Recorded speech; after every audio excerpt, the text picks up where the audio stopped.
Just put the springs up here side by side so you can see the difference in them. As you can see, the new one is a little bit longer. The old spring has heavier wire and a few more coils. So you've decided you want to put coil springs on or coilovers on your car.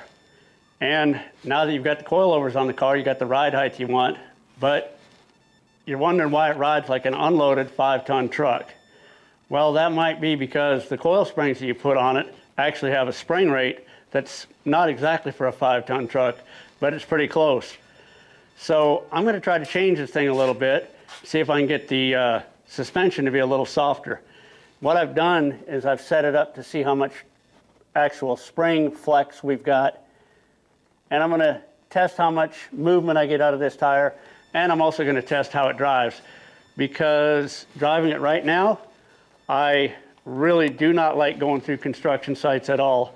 Construction sites are a little bit rough in a normal car, but with this thing, I mean, you know, trips to the chiropractor are probably not very cheap. So we're going to change some spring rates. Well, I've pulled one of the springs out and replaced it. I'm getting ready to do the other one. Just looking at some notes here that I made. Should be able to see this on the camera. So when I ordered coilovers, the ones I ordered front are stock Celica front. They're 9K, which is kilograms per millimeter, I guess is what it amounts to, otherwise known in American terms as 503-pound springs. The rear has stock Impala front springs, which are 10K, which is 560 pounds. So if you look over here, the Celica on the front ran 168-pound stock springs, although they were compressed quite a bit more, even to get them on the coil. But they had more movement at 168 pounds. But anyway, that's the rear of a stock Celica, front rear of a stock Impala. You can pause that and look at it. Don't want to get this too long-winded. So anyway, I decided that a good guesstimation would be a 342-pound spring, or 6K. I ordered these from Summit Racing, and all you got to do is get the right inside diameter and approximately the right length, because you've got adjustments on your coils, and I have plenty of adjustment to go shorter but not a whole lot to go longer. But with this being a softer spring, it will probably drop the ride height a little bit, and I will probably have to bring the lower end of the spring up a little bit to get the ride height back. But I'm going to put these in just in case somebody's watching this that doesn't really know what this spring rate means. This means it takes 503 pounds to compress that spring 1 inch. So I've dropped down to 342 pounds to compress the spring 1 inch. That means if I hit a bump in the road that's 1 inch high, instead of it taking 500 pounds of force to move the spring, it'll take 342 pounds of force to move the spring the same amount. So hopefully that'll smooth things out a little bit. And at some point in time, I will take it out for a test drive and see how much better it does. If, of course, when I lower it back on the ground, it doesn't just sag to the ground.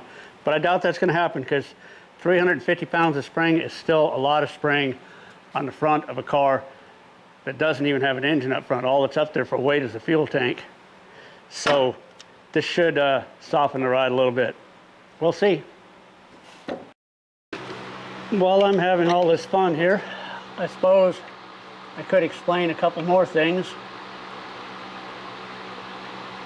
All right, let's see if this is going to fall or not.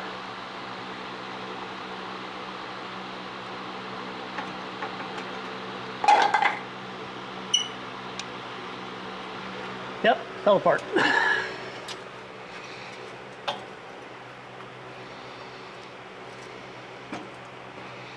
All right, that should stay right there.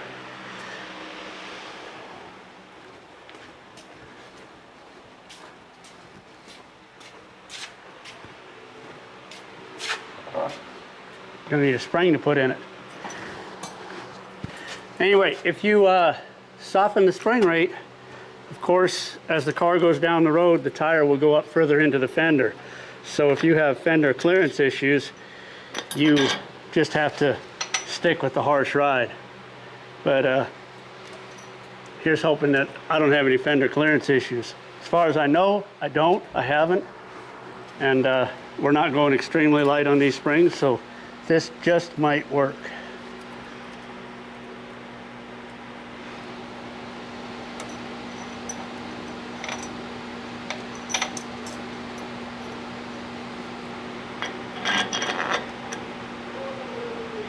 Don't forget the spacer, like I did on the other side. Had to take it back apart. And luckily I have just enough room on this car to get that back under there. All right, now,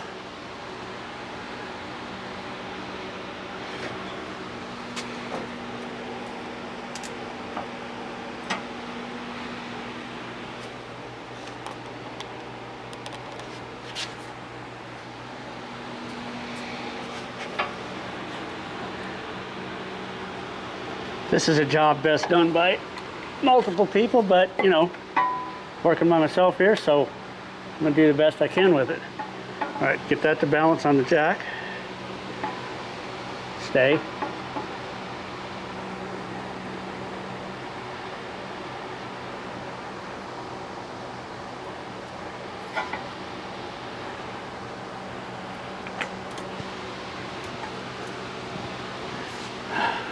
All right, I got the jack set up so the handle is way over there. And just push this up until it lines up with the hole in the top. Delete, delete, delete, delete.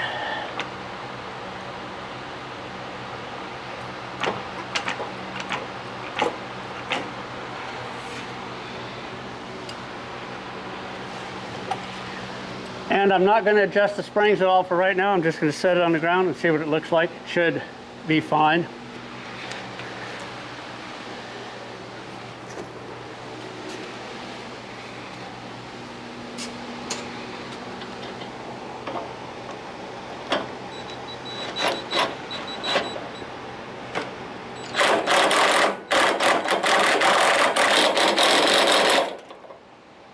Ta-da! I'll torque that down a little bit more, but that's back together.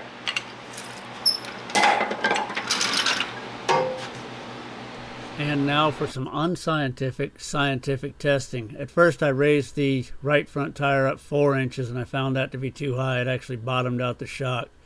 So I went with about 2 3/4 inches. And then I just basically tested the amount of friction still on the left front tire, which let me know how much flex the front end had side to side.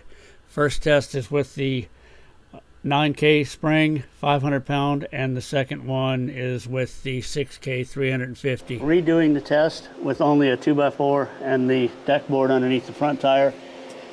I took the front arms out from underneath the car and put the rear arms under it so that the car is now sitting level.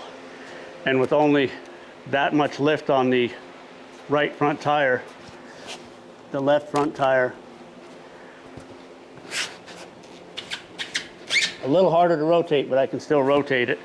So it's almost off the ground. This is using the rear lift arms to level the back of the car, and the other side is on the lower block, which is about 2.5 inches. And if I yank on that, I can get it to turn a little bit, but that's the only way I can get it to turn. So there is a little bit more flex in the front suspension.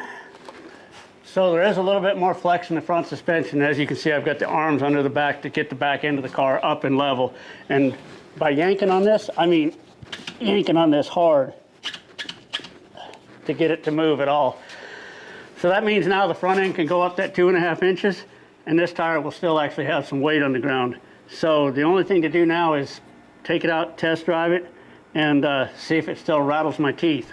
So I did take it out on a test drive, and I can say that it definitely made a difference. It is no longer bone jarring just to hit small potholes or little ridges of patches in construction areas. Taking you along on a test drive with the camera would be pointless because you can't feel the bumps. But anyway, this helped. I think the 350 was a good choice. I don't want to go any softer than that because I don't want to end up with tire rubbing when the suspension flexes going over curbs and speed bumps and such as that. Do me a favor, help the channel out, give this thing a like, maybe give me a comment, let me know what I'm doing right or wrong, and definitely share this video. Thanks for watching. Next video I'll be putting together is putting carpet in the car and why it took 2 weeks to get it done. A lot of wiring had to be fixed, cleaned up, you know, get things right before I covered it up with carpet.